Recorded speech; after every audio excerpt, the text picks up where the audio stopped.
This is WFYI News Now. It's March 14th, and I'm Abriana Herron. On today's show, construction may resume on an assisted living facility for Alzheimer's patients after an Indiana Supreme Court ruling. Indiana House Ways and Means Chair introduces property tax reform. And changing federal immigration policy is shining a light on local immigrant communities. Folks living in Indianapolis come from at least 134 countries around the globe. Those stories coming up, but first. The longtime executive director of Indiana's charter school authorizing board was asked to resign from his position soon after a well-known leader of another Indiana charter authorizer was selected to replace him.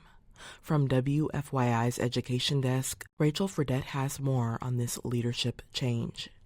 James Bentley served as the Indiana Charter School Board's executive director and general counsel for nearly a decade. Bentley oversaw the number of charter schools authorized by the board more than double during his tenure. Today, the board oversees 39 schools. Bentley told WFYI that he was asked to resign, but declined to comment further. The new executive director is Lindsay Omler. Omler led Trine University's charter authorizer, Education One, for nearly 11 years. Changes to the board come as state lawmakers seek to alter how charter schools are funded by requiring some traditional public school districts to share property tax revenue. I'm Rachel Fredette. A local organization tried to build an assisted living facility for Alzheimer's patients, but their plan was halted by a Hamilton County court order in 2022. WFYI's Elizabeth Gabriel reports construction may resume after an Indiana Supreme Court judge said the ruling was premature and abuse of discretion.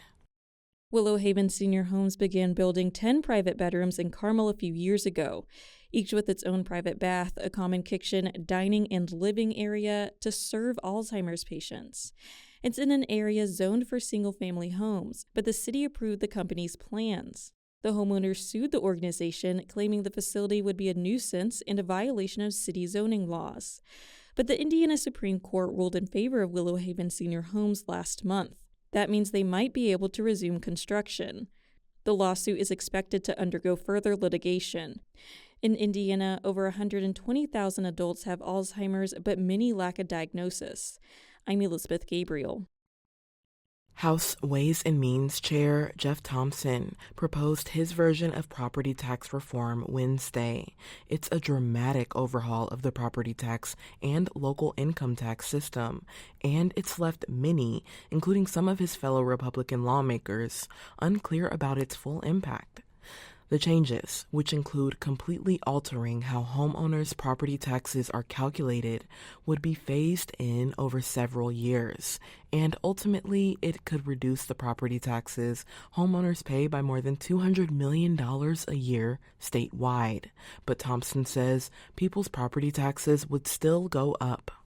This is going to be a decrease in that increase. Still going to pay more. That doesn't satisfy some lawmakers like Democrat Ed Delaney.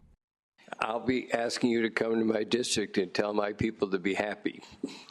Because I'm not sure that this is going to be easily understood. Thompson acknowledges that his proposal isn't a final product. Work on the major property tax reform bill will continue in the coming weeks. And for our final story today. For the last part in our series on local immigrants, WFYI's editor Eric Weddle sat down with our data journalist, Zach Castle, to understand which communities make Indianapolis home. So, Zach, what does the data tell us about the immigrant communities that live in Indianapolis? Well, Indianapolis is a city which tends to be more diverse than less populated areas, and that's true here. Many people who were born in other countries call Indianapolis home. The Census Bureau tracks a number of different data points related to immigration. Two that I looked at include the foreign-born population and citizenship status. Both of these are estimates, but it's a good place to start learning about who lives in a particular area. In Marion County, a recent census survey estimated almost 113,000 people in the foreign-born population. If you compare that with the total county population, almost 970,000 people, just over 11% are foreign-born. It drops to under 6% statewide. Okay, so are all those people living here without legal status? No, this doesn't tell us about citizenship. That's different census data. Okay, so in your reporting, you found that there isn't one source for all this immigration data. Why is that? Well, immigration data can be complex because it reflects our national immigration system, which is complicated. Several federal agencies share different responsibilities in the process. That means different agencies keep different data, so it depends on what you want to talk about. Okay, so it really sounds like it's not easy to find all of this in one place. Correct. So what does the data tell us about where immigrants who settle locally, where they were originally born? Folks living in Indianapolis come from at least 134 countries around the globe. The top 5 largest communities are from Mexico, Nigeria, Myanmar, India, and Honduras. Okay. But remember, this doesn't tell us anything about citizenship, because it includes everyone who is foreign-born, including those with naturalized, protected, or unauthorized statuses. Okay, so clearly there are different statuses in immigration. What are some of the different forms of legal or authorized immigration status a person could have here?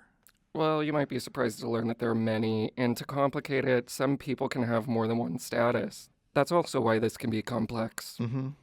As far as legal immigration is concerned, someone could be a naturalized citizen, or they could have a temporary work visa, for example, or be on a path to citizenship, making them a lawful resident. There are different types of temporary residents, including refugees and asylees. These people fled something like a conflict, a natural disaster, or are at risk in their home country, so they seek temporary protections here. Between 2013 and 2022, there have been an average of about 1,000 refugee resettlements per year in Indiana, and just under 300 asylees per year.